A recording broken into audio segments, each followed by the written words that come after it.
ते पात्र आपल्याला गुरुरूपी ज्ञान आपल्याला साठवून ठेवायचं असेल तर हे देहरूपी पात्र रिकाम असावं लागते. कारण हे देह कसं आहे, देह हे साच रोगाचे बतुक अंतरी विवेक करणे पाहो.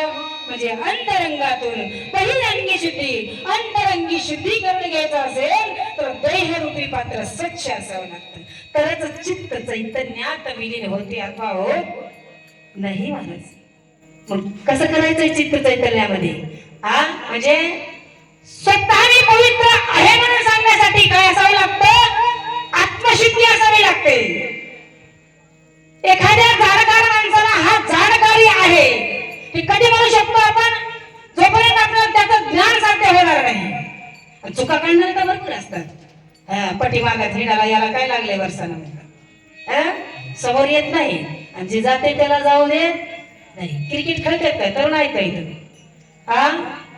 एक दोन तरुण आहेत. आता आमचा साऊंड सिस्टीम वाला दादा सांगा सगळ्या त्यांना पाहू दे. तुम्ही क्रिकेट खेळला का?